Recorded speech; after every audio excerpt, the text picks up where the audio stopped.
Hello दोस्तों, क्या हाल है आप लोगों के। आई होप आप लोग बढ़िया होंगे। मैथ्सतान ऑफिशियल में आपका फिर से बहुत बहुत स्वागत है। तो आज हम आपके लिए केवीएस टीजीटी मैथमेटिक्स के फ्री कोर्स में एक और मैथमेटिक्स की वीडियो लेकर आए हैं, जिसमें अर्थमेटिक प्रोग्रेशन आज जो है हम उसकी कुछ और टिप्स और ट्रिक्स के बारे में बात करने वाले हैं, जिसमें हम प्रीवियस ईयर क्वेश्चन पेपर भी सॉल्व करेंगे, उसके क्वेश्चन भी सॉल्व करेंगे और शॉर्ट ट्रिक जो बहुत ज़्यादा इंपॉर्टेंट्स हैं, है ना, जितने भी इंपॉर्टेंट क्वेश्चन की शॉर्ट ट्रिक बन सकती है उनके ऊपर भी बात करेंगे।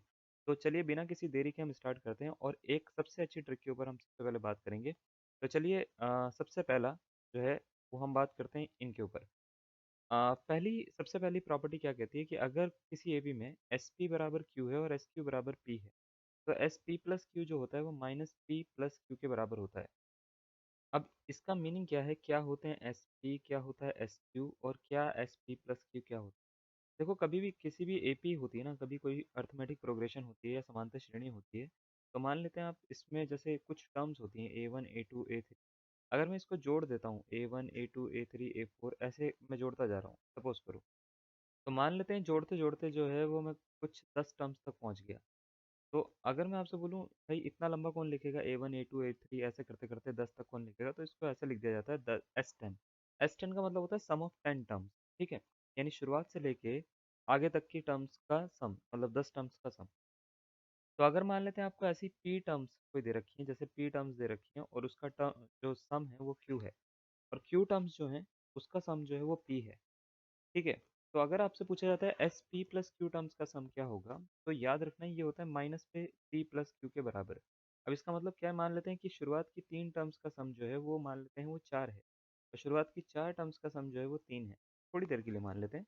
अगर आपसे पूछा जाता है शुरुआत की 4 और 3 का 7 टर्म का सम क्या होगा, यानी एस सेवन कितना होगा, तो एस सेवन जो होगा वो कुछ नहीं, -7 होगा बस। सीधा सीधा से इसका ये आंसर हो जाएगा। नेक्स्ट दूसरा जो प्रॉपर्टी है जिसके ऊपर हम आज बात करेंगे वो है, अगर S M upon S N यानी ratio of sum of M terms upon ratio of sum of N terms अगर आपको गिवन है, सपोज करो M square upon N square, तो A M upon N A N यानी mth term और nth term का sum जो होता है, सम नहीं, एमएथ टर्म और एनएथ टर्म का जो रेशियो होता है 2m-1 अपॉन 2n-1 होता है। तो इसका मतलब क्या है, मान लेते हैं आपको 5 टर्म और 3 टर्म्स का जो है वो रेशियो दे रखा है।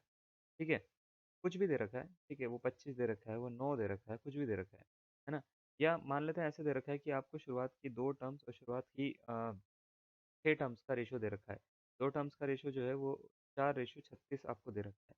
आपसे ये पूछा गया कि भैया ये बताओ कि शुरुआत की 2 टर्म और शुरुआत की अ, या शुरुआत की 2 टर्म नहीं, या सेकंड टर्म और 6 टर्म का रेशियो बता दो। तो कुछ नहीं करना, यहाँ से निकालना ए, तो 2 का स्क्वायर हो जाएगा वो, और ये 6 का स्क्वायर है ना। तो 2 का स्क्वायर और 6 का स्क्वायर यानी ए की वैल्यू जो है वो इस समय 2 है ना, या एम की वैल्यू जो है वो 2 है, और एन की वैल्यू जो है वो कितनी है, 6 है। इस फॉर्मूले में रख देंगे 2 into M -1 upon 2 into N -1, और जो आंसर निकलेगा वो इसका फाइनल आंसर होगा। जैसे इसका आंसर 3 अपॉन कितना मिल रहा है, 11, इसका करेक्ट आंसर हो जाएगा। ठीक है, तो करना ये है कि आपको फर्स्ट एम टर्म्स और फर्स्ट एन टर्म्स का सम दे रखा होगा, एम स्क्वायर और एन स्क्वायर। तो अगर आपसे पूछा जाएगा कि इसका रेशियो बताओ किसका, mth टर्म और nth टर्म का, तो वो होता है 2m-1 अपॉन 2n-1 के बराबर। ठीक है, तीसरी प्रॉपर्टी क्या कहती है, तीसरी प्रॉपर्टी ये कहती है कि अगर ए स्क्वायर बी स्क्वायर सी स्क्वायर 3 टर्म्स हैं और तीनों टर्म्स क्या है एपी, यानी 3 टर्म्स है और तीनों टर्म्स का स्क्वायर जो है वो एपी में है, तो कभी भी 1/a प्लस बी पूछेगा, बी प्लस सी पूछेगा, तो सी प्लस ए पूछेगा, तो ये भी क्या होंगे, एपी में ही होंगे, यानी अर्थमेटिक प्रोग्रेशन होंगे। इसी तरीके से 1/a-b, बी माइनस सी और सी माइनस ए अगर एपी में है, तो ए माइनस बी का होल स्क्वायर, बी माइनस सी का होल स्क्वायर और सी माइनस ए का होल स्क्वायर, ये भी एपी में ही होंगे। तो इसके ऊपर ज़रा एक दो क्वेश्चन मैं आपको करके दिखा देता हूँ। जैसे मान लेते हैं एक क्वेश्चन आपको ये दे रखा है कि सम ऑफ 56 टर्म्स, अगर मान लेते हैं किसी एपी में दे रखा है 155, सम ऑफ 155 टर्म्स जो दे रखा है वो 56 दे रखा है, तो बताए सम ऑफ 211 टर्म्स क्या होगा। ठीक है, 211 टर्म्स का सम क्या होगा। अगर किसी एपी में S fifty five is equals to X fifty six is equals to 155 दे रखा है, एस 155 इज इक्वल्स टू 56 दे रखा है, तो ये बताओ एस 211 कितना होगा। चार ऑप्शन आपको दे रखे हैं, 211 होगा, 422 होगा, जीरो होगा, या माइनस का 211 होगा। अब देखो यहाँ पे दो तरह के बच्चे होंगे। पहला बच्चा ये होगा जो इसको पूरा का पूरा सॉल्व करेगा, एस एन का फॉर्मूला लगाएगा। दूसरा बच्चा ये होगा जिसको पता होगा कि अगर एस पी बराबर क्यू दे रखा है और एस क्यू बराबर पी दे रखा है ना, तो एस पी प्लस क्यू जब भी पूछा जाता है तो वो माइनस पी प्लस क्यू के बराबर ही होता है। तो मुझे करना कुछ नहीं है, क्या दे रखा है, एस 56 बराबर 155 दे रखा है क्या, आप बोलोगे हाँ सर दे रखा है। अगर मैंने बोला एस 155 बराबर क्या 56 दे रखा है क्या, तो आप बोलोगे हाँ सर दे रखा है। क्या ये एस पी बराबर क्यू और एस क्यू बराबर पी के जैसा नहीं लग रहा है ना? क्या इन दोनों को जोड़कर 211 आता है क्या, तो आप बोलोगे हाँ सर 211 ही आता है। तो इसका आंसर क्या हो जाएगा, माइनस का 211 हो जाएगा। ये ऑप्शन नंबर डी इसका क्या हो जाएगा, करेक्ट आंसर हो जाएगा। बात क्लियर हो रही है आपको, समझ में आया कुछ कि क्या बोला जा रहा है? चलिए बहुत बढ़िया। एक इसी तरह का क्वेश्चन मैं आपको करवाता हूँ। जैसे मैंने आपको बोल दिया कि किसी एपी में in an AP the ratio of the sum of first 5 terms to the sum of first 3 terms is 25:9। Find the ratio of fifth term and third term. ये आपको भी दे रहा हूँ मैं कि आप खुद भी कर सकते हो। मैं आपको सिर्फ 1 मिनट दूंगा इसको सोचने के लिए। आप सोचिए इसको और आंसर निकालिए। वीडियो पॉज करनी तो पॉज कर सकते हैं आप। ठीक है, पहला ऑप्शन दे रखा है 9:4, दूसरा ऑप्शन दे रखा है 9:5, तीसरा दे रखा है 5:, और चौथा दे रखा है 85:25। इन चारों में से कौन सा इसका करेक्ट आंसर होगा, आपको बिल्कुल सही आंसर निकालना है भाई। ठीक है, ऐसे नहीं कि कुछ भी निकाल देंगे। तो क्वेश्चन में दिया हुआ क्या है कि कोई एपी है, उसमें 5 टर्म्स का सम और 3 टर्म्स के सम का जो रेशो है, रेशो का मतलब डिवीजन पार्ट है ना, ये जो दे रखा है, ये दे रखा है 25/9। क्या मैं 25 को कुछ लिख सकता हूँ, तो आप बोलोगे हाँ सर 5 का स्क्वायर 9 को। सर, बिल्कुल सही। तो अब आपसे बोला गया कि ये बताओ कि पांचवी टर्म और थर्ड टर्म का रेशो क्या होगा। ये क्या होगा, इसको सॉल्व करके क्या आएगा। तो आपको ये याद रखना है कि कभी भी ऐसा पूछा जा रहा है तो इसका मतलब क्या है कि ये कुछ ऐसा नहीं लग रहा कि ये देखने में ऐसा नहीं लग रहा कि S M upon S N दे रखा है ना, M square upon N square के बराबर, और आपसे A M upon A N पूछ लिया, यानी यहाँ पे 5 A5/A3 ही तो पूछ लिया एक तरह से देखा जाए तो क्वेश्चन। अगर A M upon A N पूछा जाता है तो इसके लिए एक तरीका होता है। तरीका क्या होता है, इसका फॉर्मूला होता है 2m-अपॉन 2n-1 के बराबर, है ना। तो ये वाला फॉर्मूला हम यूज करेंगे। आपसे पूछा जा रहा है A5/A3 बता दो क्या होगा, यानी रेशियो ही तो पूछा जा रहा है। तो ये होगा 2 × 5 - 1, है ना, अपॉन 2 × 3 - 1। बस इतना सा याद रखना है आपको। तो 10 - 1 और 6 - 1 कर देंगे हम। 10 - 1 कितना होता है, 9/5।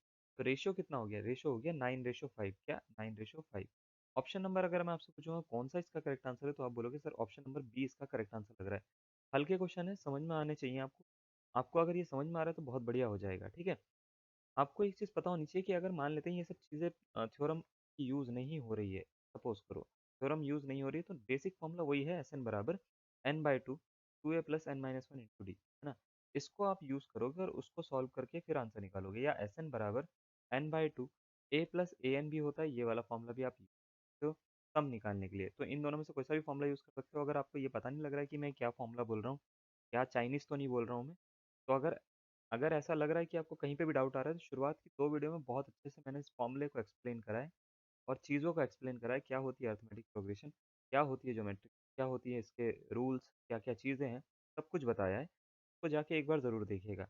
एक क्वेश्चन मैं आपको दे रहा हूँ, बहुत बढ़िया क्वेश्चन है, ये 2006 का क्वेश्चन है। क्वेश्चन में बोला गया है कि अगर if the sum of first 10 terms of n AP with first term p and common difference q is 4 times the sum of first 5 terms, then what is the ratio p ratio q. बहुत अच्छा question है। उसने बोला है कि कोई AP है जिसकी सम, जो पहली 10 टर्म्स का सम है, ठीक है, वो है 4 times sum of the first times 5 terms के। तो ये बताओ, अगर मान लेते हैं इसकी फर्स्ट टर्म जो है वो पी है और कॉमन डिफरेंस क्या है, वो डी डी की जगह पे क्यू है। ठीक है, तो ये बताओ कि पी रेशो क्यू क्या होगा, यानी आपसे एक्चुअल में ए रेशो डी पूछ रहा है कि ए और डी का रेशो क्या होगा। बहुत अच्छा क्वेश्चन है। आपको क्या लगता है कि इसका क्या करेक्ट आंसर होगा? आप चाहो तो इसको जो है ना, वीडियो को पॉज करके भी पूरा का पूरा सॉल्व कर सकते हो। 1:2 होगा, 1:4 होगा, 2:1 होगा या 4:1 होगा।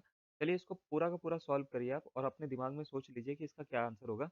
जो सॉल्व नहीं कर रहा है, जो खाली नोट्स बना रहा है, उसके लिए देखो मैं सीधा सीधा सॉल्व करके यहाँ पे आंसर दे रहा हूँ। S10 का फॉर्मूला होता है n/2। देखो एस एन वाला फॉर्मूला होता है ना, एस एन बराबर n/2। हम ये वाला फॉर्मूला यूज़ करने वाले हैं, 2a+n-1 × d।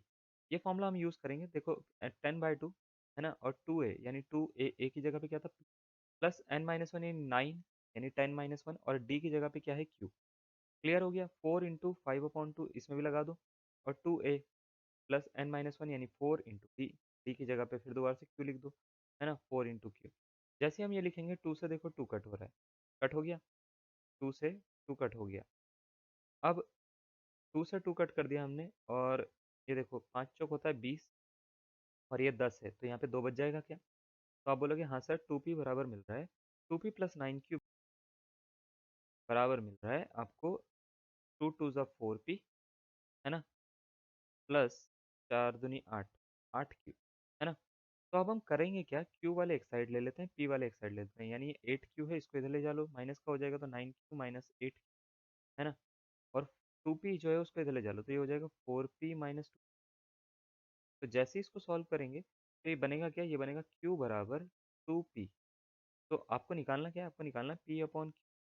तो इस 2 को नीचे पहुंचा दो और इधर इसको पहुंचा दो, तो p अपॉन क्यू कितना आ गया, तो ये आ गया 1/2। तो p रेशो q कितना आ गया, तो ये आ गया 1/2। तो अगर आपका भी यही आंसर निकला यानी ऑप्शन नंबर ए, तो बहुत बढ़िया, बिंगो, बहुत बढ़िया आंसर निकाला है आपने, बधाई हो आपको, है ना, पहली बारी में बढ़िया आंसर दिया। और नहीं दिया तो कोई बात नहीं, है ना, ऐसा कोई मुरझाने की बात नहीं है, ठीक है। हम सीखने के लिए आए हैं यहाँ पे इस चैनल पे, तो सीखिए बढ़िया से और समझिए इसको। मैं कुछ चीज़ें और बताता हूँ यहाँ पे अभी, थोड़ी बहुत चीज़ें। आपने पॉलीगन देखा है, पॉलीगन? हम बोलोगे हाँ सर देखा है। पॉलीगन होता क्या है कि कोई भी ऐसी फिगर जिसमें n नंबर ऑफ साइड्स, है ना। तो अगर मान लेते हैं जैसे ये वाली एक फिगर है, इसमें कितनी साइड है, तो आप बोलोगे 1 2 4 और 5। तो ये जो फिगर होती है इसको बोलते हैं हम पेंटागन, है ना, पेंटागन। इस साइड में, इस फिगर में कितनी साइड है, तो आप बोलोगे 3 साइड है, 1 2 3, इसको हम बोलते हैं ट्राइंगल, है ना। अगर मैं आपसे बोलूं कि भाई इस फिगर में कितनी साइड है, तो आप बोलोगे 4, इसको बोलते हैं हम क्वाड्रिलेटरल, है ना, क्वाड्रिलेटरल। इस वाली फिगर को क्या बोलेंगे हम? जी बहुत बढ़िया, इसमें 6 साइड है, इसको हम बोलते हैं हेक्सागन। आपका दिमाग पढ़ पा रहा हूँ ना मैं? हाँ ऐसे ही होता है, ठीक है। तो हेक्सागन बोलते हैं। तो क्या होता है कि जब भी हम पॉलीगन के ना इंटीरियर एंगल यानी अंदर के एंगल की बात करते हैं, जिसको हम बोलते हैं इंटीरियर यानी अंदर का एंगल यानी इंटरनल एंगल, तो इनका ना सम के लिए एक फॉर्मूला होता है। पहले मैं अगर आपसे पूछूं ट्राइंगल के तीनों एंगल का सम कितना होता है, तो आप बोलोगे 180, ठीक है। मैंने बोला क्वाड्रिलेटरल के चारों एंगल का सम कितना होता है, तो आप बोलोगे 360 होता है। चलिए मैंने आपको बोला पेंटागन के पांचों एंगल का इंटीरियर एंगल का सम कितना होता है, तो आप बोलोगे सर ये थोड़ा सा टफ है ना, थोड़ा सा टफ है, लेकिन हम फिर भी बता देंगे 540। मैंने बोला चलो ठीक है, कोई दिक्कत नहीं है, हेक्सागन के 6 एंगल का सम बताओ। तो आप बोलोगे सर ये तो आप टफ ही करते जा रहे हो, ऐसे तो आप बोल दोगे कि भैया हमारे पास में 20 साइड की फिगर है, उसके सारे एंगल्स का सम बताओ, हम कैसे बताएंगे। तो उसके लिए एक फॉर्मूला होता है, याद रखना, sum of all interior angle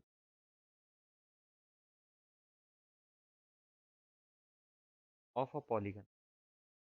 इसके लिए फॉर्मूला जो होता है ना, ये फॉर्मूला बहुत इंपॉर्टेंट है, ये याद रखिएगा, n-2 इंटू 180 डिग्री होता है सारे एंगल का सम। यानी अगर आपको सारे एंगल का सम निकालना है ना किसी भी पॉलीगन के, तो वो होता है n-2 इंटू 180 डिग्री, ठीक है। अब जरा ये वाला फॉर्मूला मैंने बता दिया, इसको आप नोट कर लीजिएगा, मिटा रहा हूँ, ठीक है। पीछे करके इसको स्क्रीनशॉट ले लेना आप। क्वेश्चन में आप बताता हूँ कि क्वेश्चन क्या है, मैंने इतना लंबा क्यों समझाया, क्या बताना चाह रहा हूँ।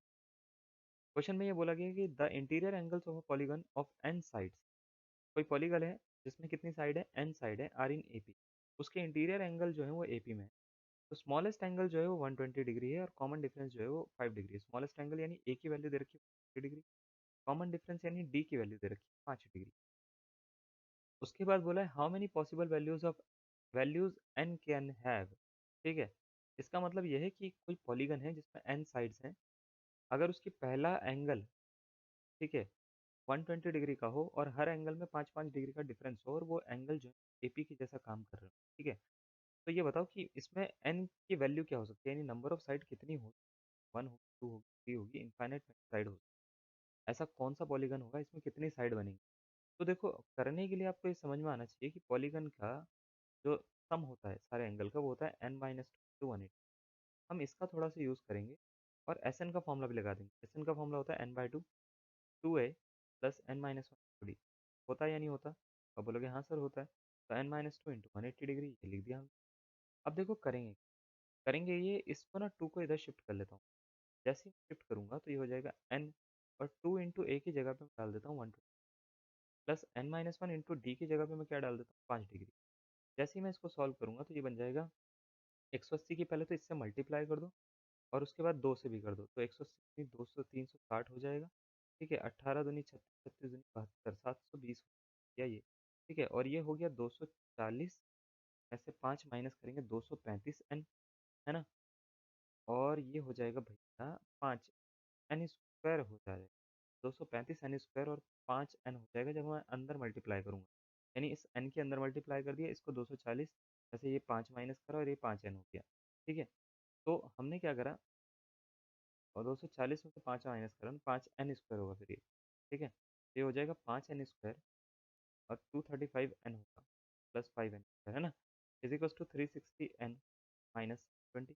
करना कुछ नहीं है, उठा के उठा के ना सारा का सारा इधर लेकर आ जाओ, तो हो जाएगा 5n स्क्वायर और 235 में से 360 माइनस से 235 माइनस कर देंगे। 235 माइनस 5 मिला, 3 मिला और ये 1 मिला, 135 जो ये आ जाएगा n, है ना? तो हमारा क्या है, 5n स्क्वायर माइनस का 135n और प्लस का 720 इज इक्वल या जीरो के। अब करना कुछ नहीं, 5 कॉमन निकाल लेते हैं इसमें और बाहर उधर पहुंचा देते हैं। ये हो जाएगा n स्क्वायर माइनस 5, नहीं 10 हो जाता है, 5 प्लस हो जाएगा 5, एकम 5, अच्छा कितना 7 2, है ना? तो 5 चौक 20 हो जाएगा, फिर 5 चौक 20 में 44 आ गया। तो आपसे पूछा गया है कि इसमें n की कितनी वैल्यूज हो सकती हैं, कितनी नंबर ऑफ साइड्स हो सकती हैं। n की वैल्यूज मतलब n में कितने नंबर ऑफ साइड्स हो सकती हैं, ये नहीं पूछ रहा है। n की वैल्यूज कितनी हो सकती है, n क्या क्या आ सकता है, एक आएगा, दो आएगा, तीन आएगा, चार आएगा, कितने पॉसिबल साइड्स या कितने पॉसिबल आंसर्स हो सकते हैं। साइड नहीं पूछ रहा है, ठीक है? नंबर ऑफ साइड पूछेगा तो वो भी निकल के आ जाएगी तैयारी है। ठीक है?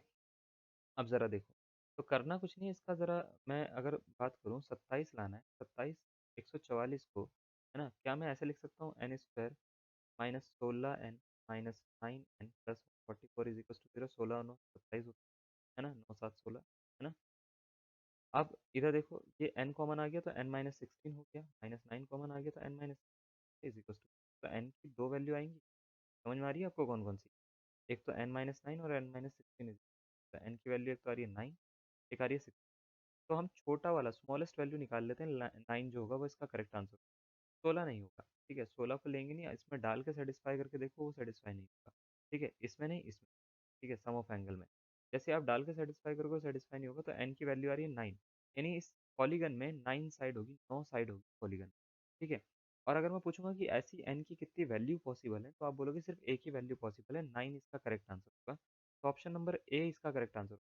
अगर आपको अभी भी ये सोच रहे हैं कि 16 क्यों नहीं रखा, तो आप ऐसा समझ लीजिए कि 16 जो है वो इसमें जब मैं डालूंगा ना, तो वो इसके इंटीरियर एंगल की प्रॉपर्टी को सेटिस्फाई नहीं कर पाएगा।